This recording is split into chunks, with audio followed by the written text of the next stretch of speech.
Welcome, everyone, to the Student Ministry Podcast. My name is Steve Cullum, and this is episode 54 of the Student Ministry Podcast, a special edition episode that's going to be talking all about the Orange Conference 2020. This was the year that they moved the conference online because of all the COVID-19 pandemic and quarantine. It just wasn't safe to have all of us down in Atlanta together, so they moved it, they pivoted online, and we talk about it today. The Orange Conference was at the very tail end of April 2020, moving into the first day of May. And yeah, we've had a couple weeks to gather our thoughts and process everything. We're still kind of swarming in the proverbial fire hose of information that was provided this year. Today, we're going to chat with both Tom Bump and David Madron. Both of those guys are very active in the family ministry world, and they'll tell you a little more about themselves when we get into this conversation today. This is actually going to be going out on all three of our podcast feeds. So if you also subscribe to either of those guys, you're going to see the same content on both of their podcasts as well. Be sure to also follow them if you haven't yet. You hear all of their information, like I said, in this conversation. Be sure to give them some love as well. Also, speaking of giving some love, let's thank our sponsor for this episode of the Student Ministry Podcast, and that is G-Shades Student Curriculum. G-Shades is not only a curriculum, it's also a teaching strategy that's focused on helping students see everyday life situations through the lens of the gospel. You know, a lot of us as youth pastors do some things unintentionally. Sometimes we only talk about the gospel when we're giving an altar call, or we teach students to do as Jesus did, but sometimes we leave out teaching them to see as Jesus sees. Sometimes we give a fractured picture of the faith by teaching only biblical principles and practices, but we don't tie them down to their gospel foundation. So in an effort to try something different, G-Shades is a curriculum designed to help you produce confident, gospel-focused students who are able to use their gospel lens to navigate the complexities of modern culture. We're in youth ministry professionally. Many of us are. And when it comes to the gospel, most of us naturally model it to our students. G-Shades' goal is to help youth pastors teach it to their students. Each series is complete with message manuscripts, small group leader guides, parent guides, daily Instagram devotionals, graphics, games, bumper videos. There's so much packed into every curriculum.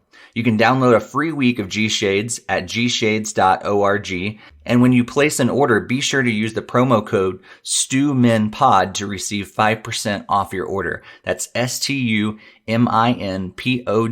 and you can receive 5% off your order at gshades.org. Thanks so much for G-Shades for sponsoring this episode of the Student Ministry Podcast. All right, before we jump into this conversation, one more call just to make sure you subscribe to this podcast, make sure you share it with others, and if you haven't left a positive comment, if you like it and you haven't left a positive comment yet on your favorite podcast app, be sure to do that. It really helps. It's a huge help. And also do that same thing for both Tom Bump and David Madron after you finish listening to our conversation all about the Orange Conference today. Hey, so welcome. This is a special edition of our podcast, and today what we're doing is getting together some of the Orange blogger or aka influencer team, as I guess we've been newly dubbed, or at least we were told that's what we are. And we've gotten together today. There's a bunch of us. We all each have podcasts and different Facebook groups that we belong to. And so we thought it'd be good just to do an Orange Conference wrap up. We know it's been a few weeks since Orange Conference, but we thought it would be good just to have that conversation again and to continue to digest. There was so much content there. So on the podcast today, which this podcast, we're doing one podcast, but all of us are going to be sharing this out on our platforms. So we've got 3 different podcasts. So we'll have each person introduce themselves and what podcasts they have. And obviously I'll start. I'm Tom Bump. I have the Kid Ministry Collective podcast and Facebook group with the same name. And I'm Steve Cullum, and I'm the host of the Student Ministry Podcast. It can be found at thestudentministrypodcast.com. And we focus on interviewing other youth pastors and youth workers out there. I'm David Madron. I have my little piece of real estate out in the podcast and blog world, kidsmentalk.com, and also the Kids Men Talk podcast, where we talk all things kids ministry. Cool, guys. Well, and there could be a part 2 to this where we've got some other podcasters and bloggers, influencers that'll be joining us at another time. But the three of us had the opportunity to get together and do this recording today. So obviously, Orange Conference, which normally draws in 7,000-8,000 leaders from all over the country, around the world, comes into Atlanta to an amazing few days of intense worship, breakouts, general sessions, lots of great food and fellowship around that. King of Pops, all those good things, Jim and Nick's barbecue. And unfortunately, obviously with COVID-19, Orange couldn't safely pull that together and allow us to all come together. And so we had to make, I keep saying the word and I really dislike it's gonna make the most hated word list of 2020 will be pivot. I can't help but think of the Friends episode every time I hear it too. Pivot. Yes. I mean, I dream about the word pivot. Yeah. But anyway, but Orange had to do a pivot. And if you're going to pivot, see, wow, how many times I've said that already in 30 seconds. It was amazing. They took a conference, like I said, that's normally broken over a couple of days, and with all the breakouts, and made it into an online experience that was really amazing and almost a little overwhelming at times. And so we're going to just kind of go through and share some general thoughts. Steve, what was your first thought of when you heard it was going to be a format change, and what were your general impressions? Yeah. Originally I was upset. Honestly, I was bummed. It's something that I really look forward to, hanging out with you guys and so many other ministry leaders from around the country and some from around the world, just gathering, once a year to hang out, to not only learn together, but I love sitting across the table with other leaders, whether it's, right after a breakout in between as we're walking around, or it's going out to dinner with everybody. And I was really upset that wasn't going to be able to happen. And I told my wife that I was like, man, I would normally be on my way to Atlanta this year. And not that Atlanta's fantastic necessarily, but the Orange Conference is so much a part of my annual, plan over the last, 10, 12 years of ministry. And it's just something I really look forward to. So yeah, I was initially kind of upset that we were moving online. Everything else is moving online. And I like part of those ideas of how we as a church have had to change a lot of those things. But yeah, there's just something special about Orange Conference that, I was initially not so excited about moving it online. For sure. I can relate. I almost called everybody and said, hey, the hotel rooms are still booked. Let's go meet at the hotel, and we're going to do Orange Conference down there regardless. But didn't think that was exactly the wise idea. So I forgot to cancel my plane tickets until like the last minute. So I could have almost made that trip still. Hey, there we go. David, how about you, man? When you heard they were going to shift, what'd you think? I think about the networking opportunities that are lost. Really, that platform's what's brought all of us together the way it has. And I think back even 2 years ago, in 2018, I started a conversation with the church, there at Orange, and said, hey, I was talking to one of our pastor's wives. I'm like, you don't know who I am, but I know who you are. And I would love to come work at your church. And they had no openings. I mean, just nothing. But I just kind of took that step of faith. And I know so many people, so many ministry leaders can look back at something life-changing at Orange that really helped shape direction in their ministry and even ministry change.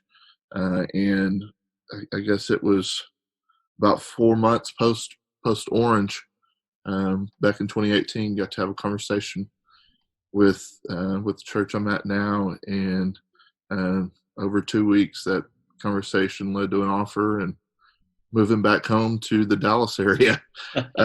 So yeah, I mean, just, I miss the people. Yeah. I miss the garb that people come out, the costumes that people come out with. Just the vibe in the arena. Mm-hmm.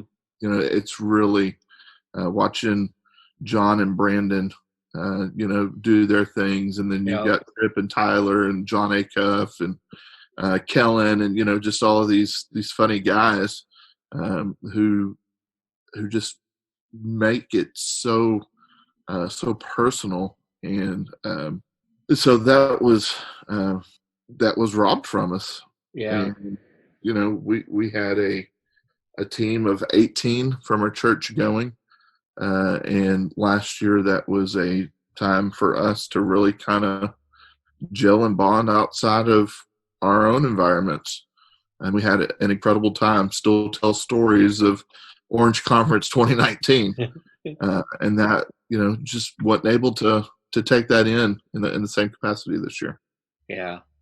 I think all of us went through a grieving process. I mean, I saw it online too. I mean, even in the Facebook groups, people grieving, the party on the porch and just hanging out that pre-conference excitement and meeting up with the Orange specialists and yeah, just seeing. I mean, Orange Conference is like a big family reunion for a lot of us, and so not being able to go see a lot of my ministry friends and hang out in person. I think I felt the same thing, a little bit of anger, a little frustration, just a lot of disappointment, knowing that wasn't going to happen, and that no matter what we did, it wasn't going to be the same.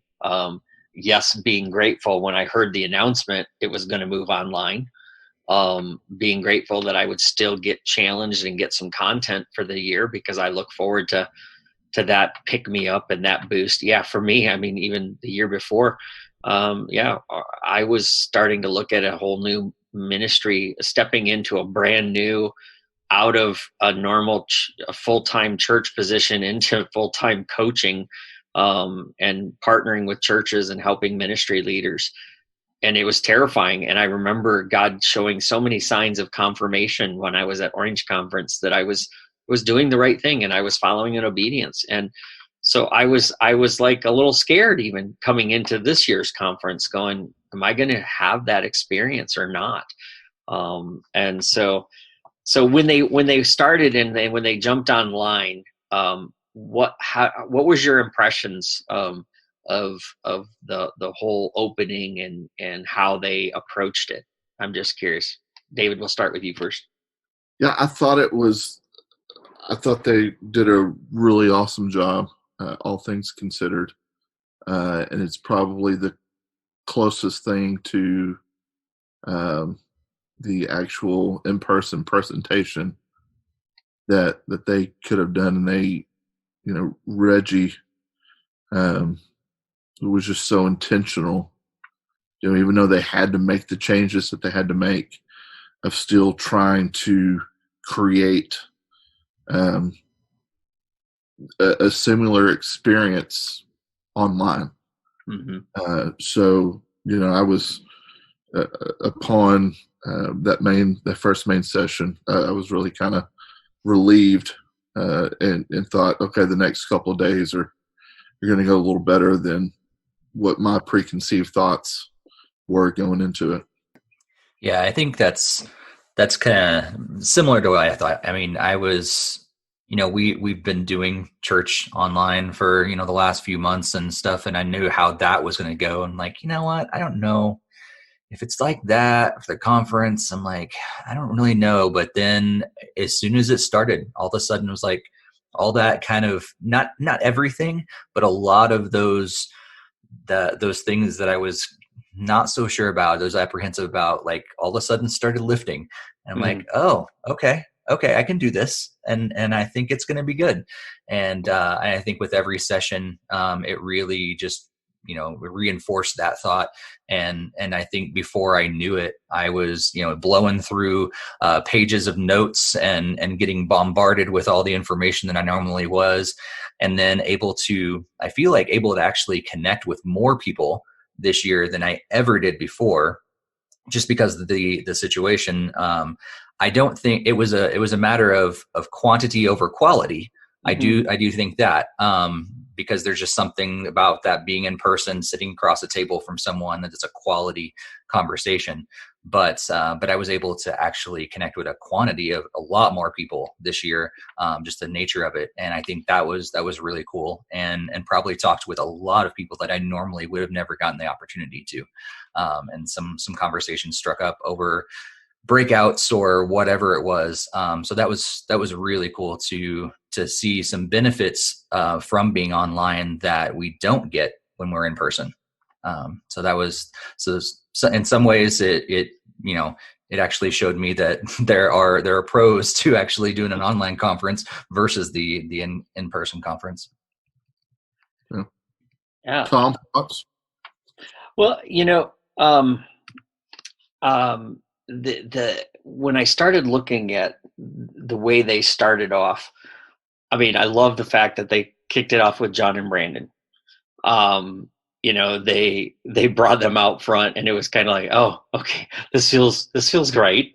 What are they going to do? And you got that anticipation again. And then to have Reggie come in almost like we were coming into his living room feel. Yeah. Even though we knew that was kind of the studio at the Phase Center or theater or whatever area, it felt like a living room, and having the round table discussions felt familiar. So they were able to bring some of the familiar, more intimate moments, even though they always do it in this huge arena. Those moments become so intimate sitting around the table, that it drew us in. And so I felt like those first opening moments were so critical to the whole time, because of the fact that they drew us into the living room. They made it, last year's theme made it personal. Yeah. And that really helped, because the rest of the time, honestly, was like drinking out of 5 fire hoses. Right. It was so intense that I was like, holy cow, I don't know if I can process all this. And I immediately started. One of the almost con, I guess, in some ways of this conference was it was really intense for me. I don't know if you guys felt that, but I felt like, wow, I don't know how to take it all in, even though it was on demand in some ways. I don't know how to, I didn't know how to mentally pivot to this new format. So I struggled those first couple sessions, I'll be honest. David, or go ahead. You talk about just the intensity. I really kind of feel like, kind of breaking off into main session talk here. I kind of feel like we wouldn't have received the raw emotion from John Williams on the couch in that conversation. I'm still incredibly moved. Just thinking back 3 weeks ago, of that conversation that he and Reggie had, and Tom, you described it wonderfully. It felt like we were in Reggie's living room, and then that John was right there, just having a very much needed conversation with his best friend. And I don't know that it comes across that way in an arena with 8,000 people. Now, I'm sure if this was part of the plan all along, that they would have orchestrated it and made it to come across in a way that we would have gotten all the feels that we got from it. But it just became that much more impactful for me because I've seen and known John for a long time, and just seeing his category of work through Orange for close to a decade, if not longer, and really seeing the curtain peeled back. Mm-hmm.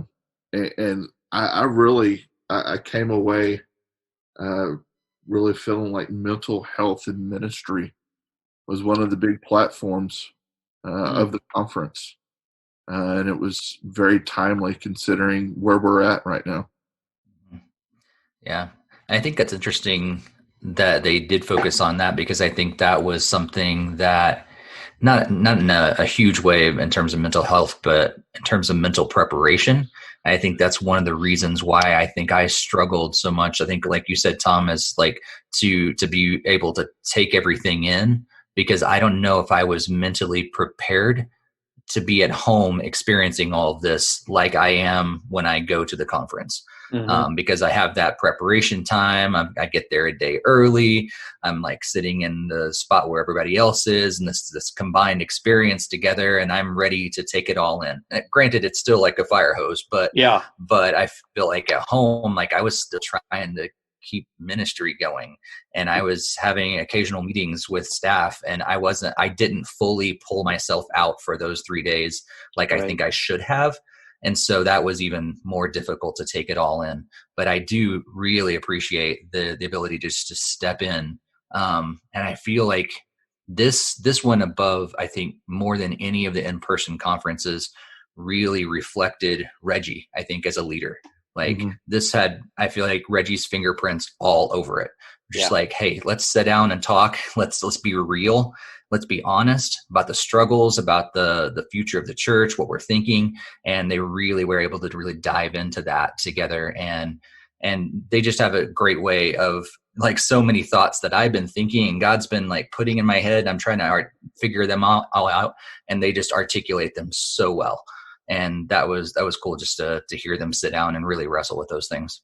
Yeah. And you know, when I was thinking about this and the whole format change, you know, even the way they set up the breakouts to do, you know, they did they're all on demand, pre-recorded talks, shorter in nature than normal breakouts were, but then having live Q&A. And I know a lot of people were saying on social media that, man, those were like gold, even almost better in some instances than the actual breakout part. And again, I think that, again, like you just said, reflects Reggie. You know, to me, it allowed us to get up close and personal with a lot of the speakers that we don't normally get to see that up close, to hear from them, to ask them some real life questions, not just the typical question. I mean, I don't know if that makes sense, but I just felt like that part was real, and not production, where sometimes things do get production-y. That was just raw. And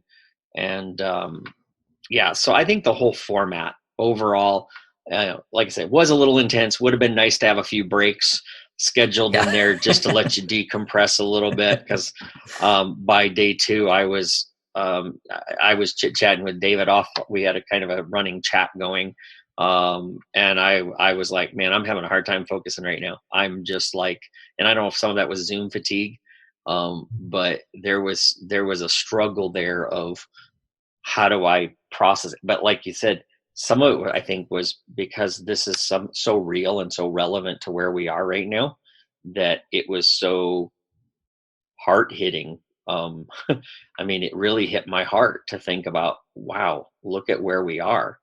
And that the one quote about revolutions are born out of pain.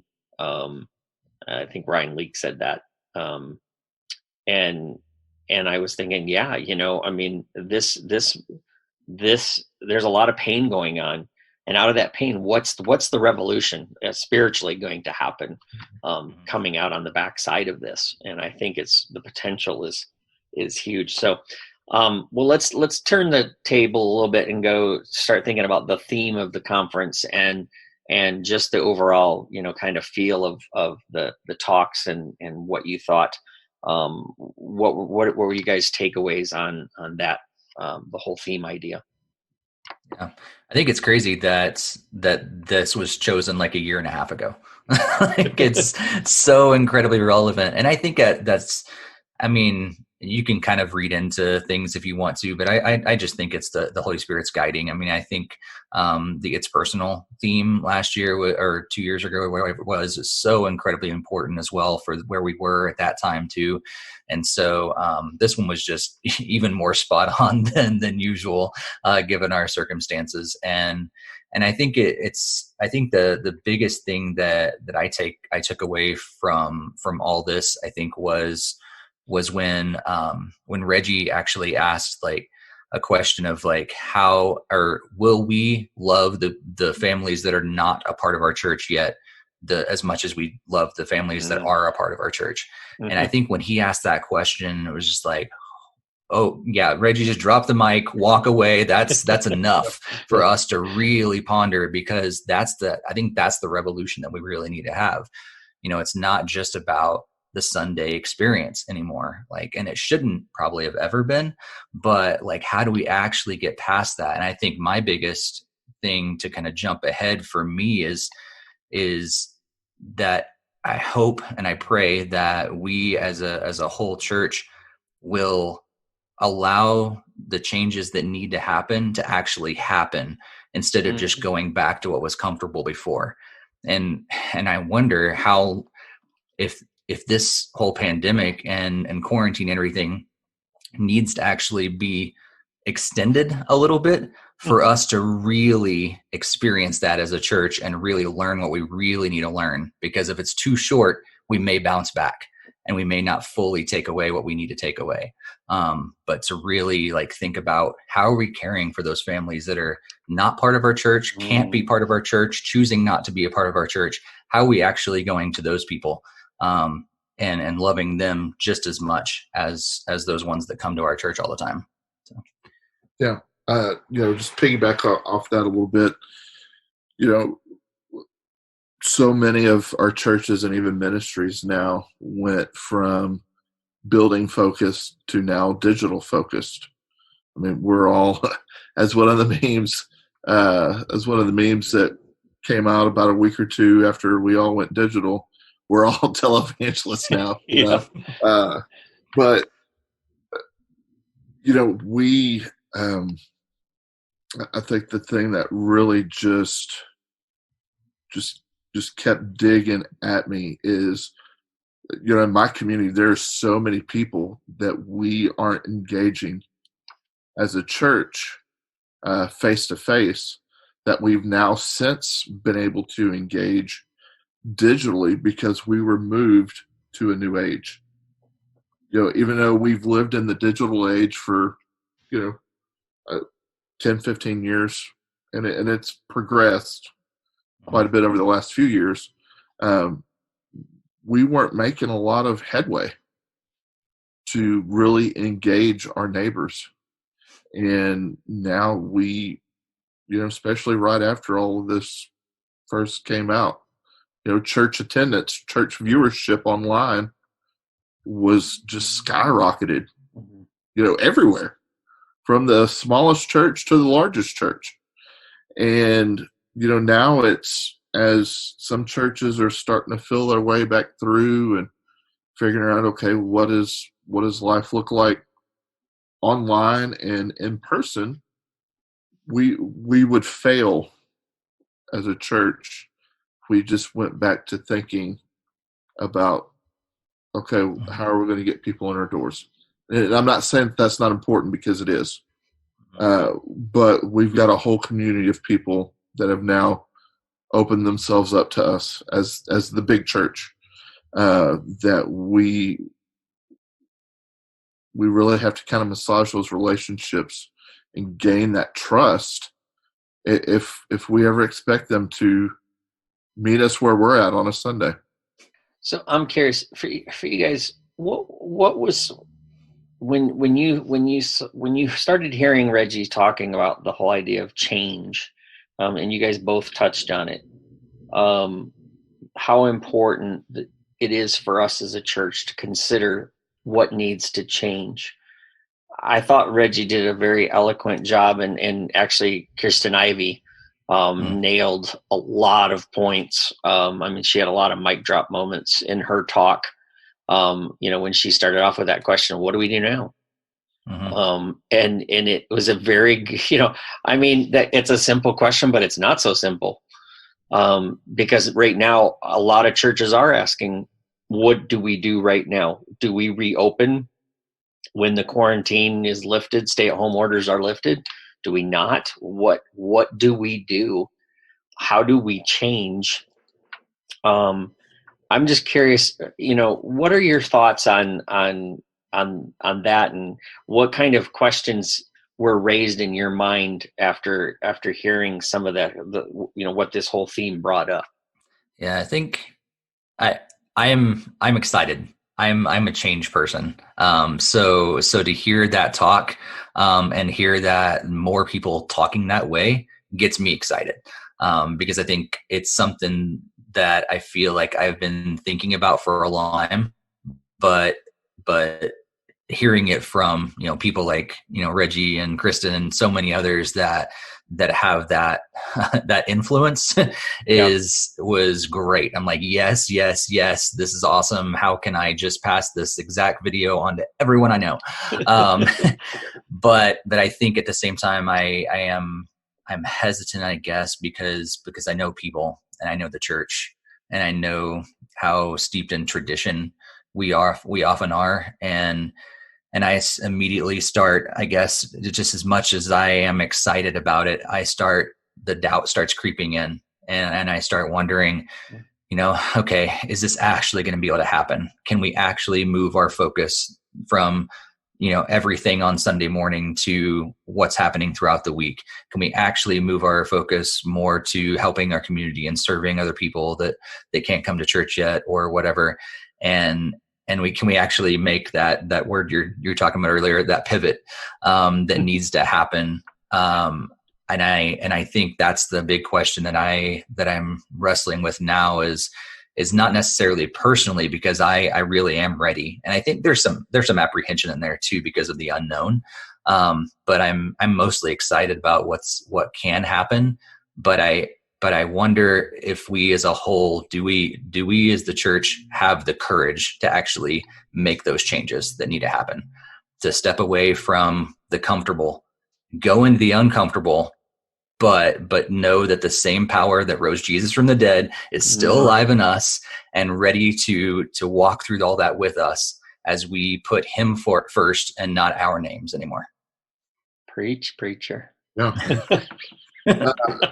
I was convicted that we weren't more engaging before, that we weren't more neighbor-minded, and I'm not just talking about my local body of worship, but just the church in general. That it's still a competition. Things still are taken personally between churches, and there's not more of a collective effort in our communities to really come together as just the bride of Christ to bring change in our communities, not for my church's name or your church's name or your church's name, but for the church, and for the eternity. I mean, we're talking heaven and hell here, boys and girls. Yeah. I mean, at the end of the day, we're talking eternity, not who's going to this church or who's going to that church. Because look, you've now got an online campus. They may never step foot in your door. So just community partnership amongst the local churches. Why haven't we done a better job of that? So I was definitely convicted because I've not reached out to enough people in my community to say, hey, what can we do together to make a greater kingdom impact? The whole thought that was raised of the church is going to be a priority for some families. They're going to show up when the doors are open, but that's not everybody. And so when you start thinking about, well, what if every family became a priority for our church, not just the ones that come to our building? And like you, Steve, my personality is wired for change. I am one who constantly I'm a great starter sometimes and not a great finisher sometimes because I'm changing so often. Because I do love change, and I'm more excited now about the potential of the church just because I feel like we have gotten, and David, you said a really good thing. It's good. Blind squirrel finds a nut every once in a while, right? One shot once a year, Sorry. But what you said about the whole idea that, we became very building focused. The generation of church, 20th century church, became very building focused. And now we've made digital our focus. So again, Kristen's question rings in my ears. So what next? What do we do? Because are we going to go back to being building focused? Right. Because there are families that are not going to set foot in our buildings, even if they could. And I said it on another podcast I was recording earlier with another person today. Just because we can doesn't mean we should. Just because we can open our building doesn't always mean we should right away. I'm just kind of thinking through and would love to hear you guys' thoughts or if you have something else on this opening thing. But I can't stop thinking about this idea of how are we going to reach those Sunday stay-at-home families? How are we going to move from the people we've connected with digitally to building relationships with them? Because we've connected with them digitally, but how do we build relationships? You know what I mean? Because there's a connection, but there's not relationship just yet. And even small churches where pastors are preaching to, they're used to preaching to 50 people, are now reaching thousands through their broadcasts, through their Facebook Lives, whatever. And how do you take that digital connection and make that a personal relationship? That to me was one of the big questions I walked away with going, I don't know if I necessarily have an answer just yet, but it's one that I want to continue to wrestle with. And I want churches to wrestle with, because I believe that could lead to the next great revival or revolution in our country is to see this home church movement or whatever, this digital church movement break loose. But I do think it's going to take building relationships. So I'm just curious, what did you guys hear anything or have you had thoughts about any of those kind of questions? What are some of or maybe what is a question that struck you during this time of Orange Conference? I'll be quick about it. We've got to become neighbor minded. I mean, just at the end of the day, we've got to become neighbor minded. Yeah, I totally agree, because I think so much we have been broadcast minded, and I think that takes on a different meaning now that we're online, because it's an actual broadcast. But I think for many churches, we have been about the message that takes place on the stage or in front of people, and we're really good at proclaiming. Yes. But we're not really good at that relationship side of things. And there are so many people that are not going to hear it. Maybe they'll hear it a little more now that we're online a little more. But where does it go from that point? Like Jesus spent a good chunk of his ministry building relationships with people, not preaching. I mean, Like, I think if you just look That's at the good. Gospels alone, like what percentage of the gospel is Jesus's like preaching versus him walking beside people and going to the people, not saying come to my building and hear me speak, but instead going to the people. And I think we've got to take that kind of mindset, and it takes some big changes. I mean, I think to be truly neighbor mindset, like what does that mean for our staffing? What does that mean for the volunteers that we're getting? What does that mean for our approach, like to everything, like needs to change in order to make that happen? Because if we're still staffed, both like paid staff and volunteers at a church, in order to make sure that and for the lack of a like a really good term, our show on the weekend, to make sure that looks good. If we're only staffed to do that, well then that's all that's going to be good. But what does it look like when we really start staffing to take care of those people that we're reaching online, to take care of those people that maybe not ever will make it to the church for whatever reason? Like, how are we actually putting our money where our mouth is in that direction? Yeah. Yeah. I mean, there's no doubt about the fact that I'm glad you said it the way you said it, because I remember I actually served in a church where I was told, look, everything revolves around Sunday. It's Sunday, Sunday, Sunday. That's what's important. And I was like, how is that biblical? But a lot of churches have shifted to that everything's about Sunday, Sunday, Sunday. And what you just said is, we need to rethink that. And I do think that was one of the things that Orange was calling us out and challenging the church to think about that. And I think that's why Reggie hit it so hard. Well, everybody continued to hit it so hard. What about those people that we're starting to digitally connect with? How are you serving them? How are you ministering to them? How are you getting to know them personally? Just like you said, just like Jesus did. Wow. Yeah. But it does, it still leaves me with a lot of questions though, because I don't know what that really looks like. I think it's really it's gonna come down to us like being humble and saying we don't know the answer to that question and helping each other figure it out, relying on the Holy Spirit, of course, to guide us. But I think those are the questions that I have.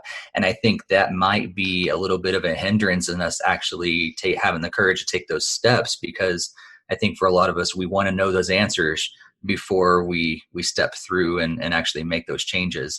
And so either we've got to have the courage to step out and figure it out along the way, or we've got to start figuring things out really quick because we need to make those changes. And if we don't, we may end up in the same place we were before. Mm-hmm. And that would be a tragedy. Mm-hmm. That's I don't know about you guys, but that's the one thing I guess that still kind of, it does weigh on me a little bit, is if we go back and do church the way we did pre-COVID, I just think not that, I mean, I don't know how to say it. It's heartbreaking. It would be God-sized heartbreaking to go back to doing church the way we've always done it.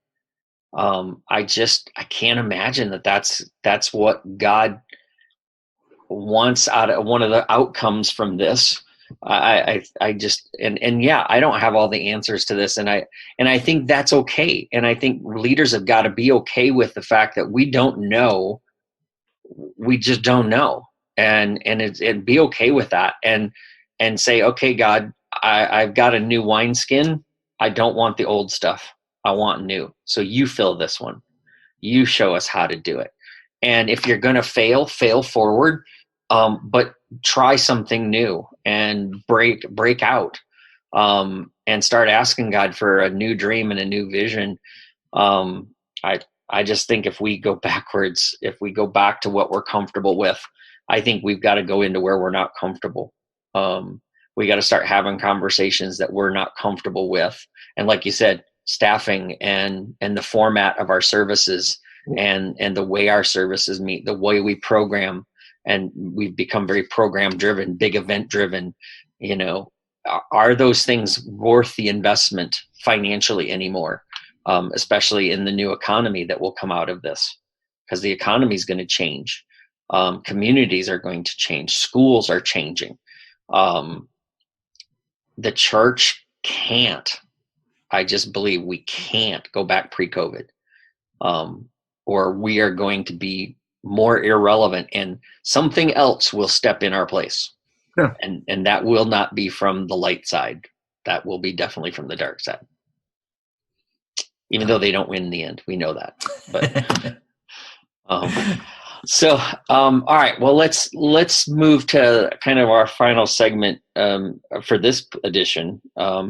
I'm curious about your takeaways from it could be from the main sessions, it could be from a breakout.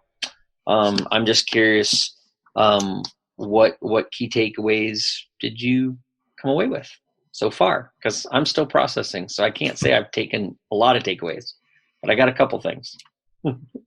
So here's my couple things. I came away with 3 things that I'm thinking about. First is I want to go back to what is my why again. I want to reestablish my why. Why am I ministry? Why am I doing the things that I'm doing? So for me, it's why am I doing KMC coaching, and why am I developing our hurting leaders ministry? Why do I want to help churches find their why through the consulting ministry? But I just want to know why the church exists for this time. So I'm asking a lot of why questions right now. That's one of my takeaways, that I think we've got to ask, and we got to dig on that and not go with the easy answer. So that's one. My second takeaway was we've got to change. And so I'm asking God to show me how that change should look. And what should it, I don't want to just change to change, because there are some things the church has been doing really well with. I don't mean to throw everything out. I don't mean to, when I say don't go back, I'm not saying you can't do some things the same. I'm not saying that. I know people would take it that way, but that's not what I was desiring to say. But there are things that have to change, and I need to change my own self. So that was one of the things. And then that whole idea of what's next. So for me, that what next, the takeaway I had was that whole thing of, what does it look like to go after those families that we've connected to digitally? What does that look like to build a relationship? What's the next step to taking them from a digital connection to a personal relationship? So those were right now, the 3 things I'm walking away with, wrestling with. I would say just overall, my biggest takeaway and thing that I've really been even processing myself as a leader is I need to be healthy in all phases of my life if I'm going to lead my family well, if I'm going to lead the ministry that God has entrusted me with well. I've got to be healthy, and that means that I've got to make better choices in those areas with my family, with ministry.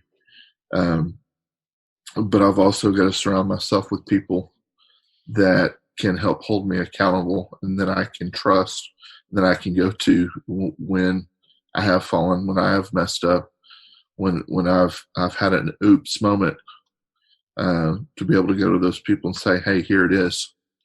Here's what I've done. Help me work through this, and know that that's there. Because I mean, we're seeing it more and more where pastors and ministry leaders have just gotten in such a dark place and have just carried so much weight, and the choices that have come as a result of that overwhelmingly have not been good choices. More and more pastors are leaving ministry, leaving the church because of choices. Some have gone as far as to take their own life because of the dark place they find themselves in, and that's not good for anyone. Yeah.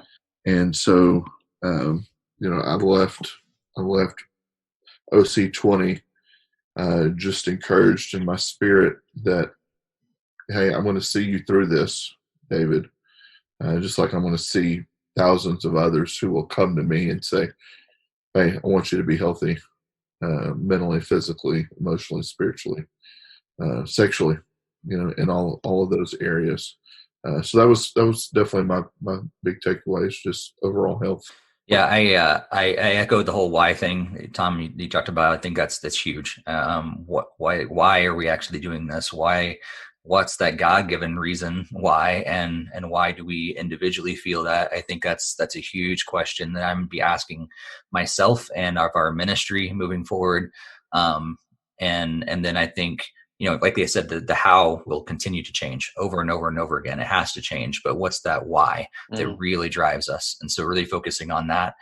I think another big piece, they answered that why question with love.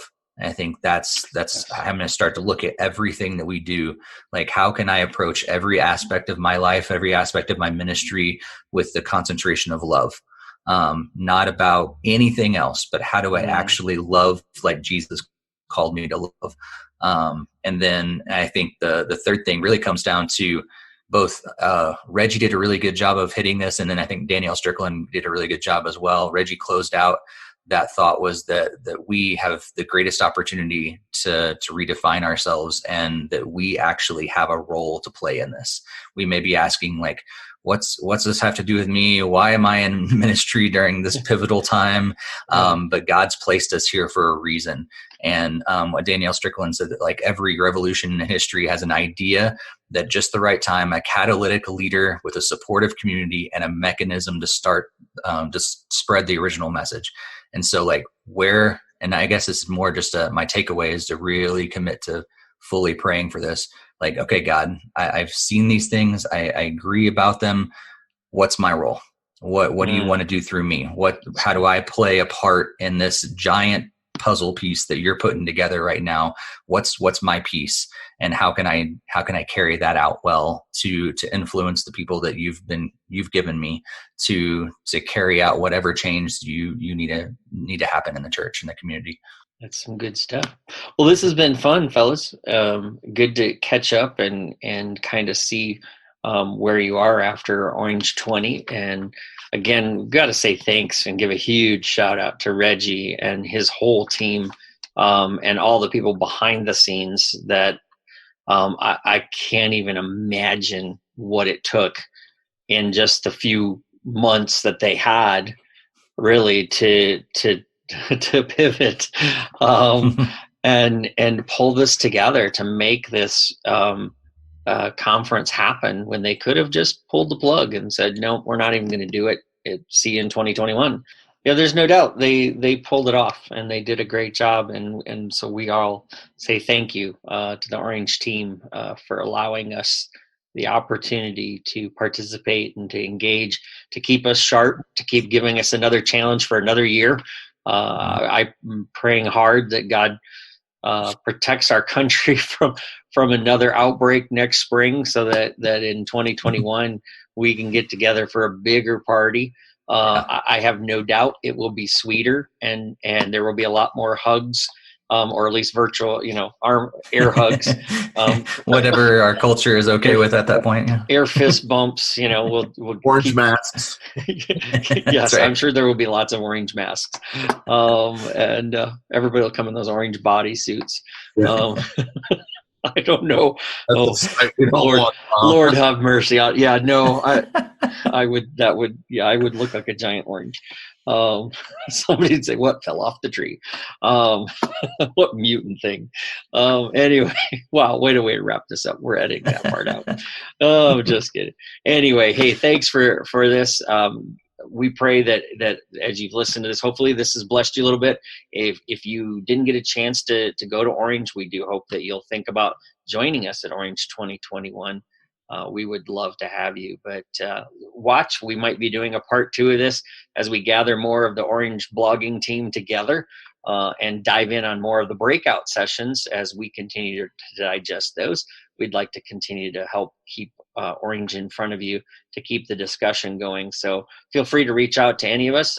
As you heard at the beginning of the podcast, each of us have blogs and podcasts that you can check out. and we would love to have you do that. So thanks for listening to this joint episode of the Kid Ministry Collective and Student Ministry Podcast. Kids Men Talk. So thanks again for listening. God bless you. Have a good day.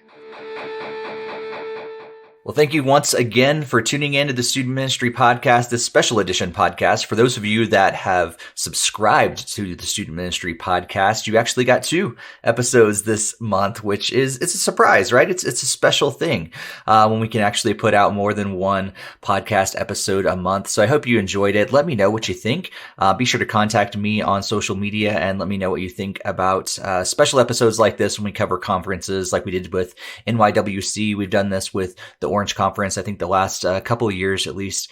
And we'd love to continue putting out these kind of special episodes like this. We've got some great interviews coming up in the next couple of months. I'm so excited. We're going to be talking a lot about ministry as it changes coming out of the COVID-19 pandemic, hopefully soon. Who knows? Maybe we'll still be in this for a long time, but hopefully, things get somewhat back to quote unquote normal. We start learning all the things that we need to learn and all those things from all this pandemic and see what kind of changes happen in our ministries. But before we wrap up, I want to thank our sponsor for this episode of the Student Ministry Podcast once again, and that is G-Shades Student Curriculum. If you haven't checked out their website, just go to their website, gshades.org. Check out the free lesson that they give you, and also be sure to use the promo code STUMINPOD, that's STUMINPOD, when you check out for 5% off your order. Thanks so much to G-Shades for sponsoring this episode of the Student Ministry Podcast.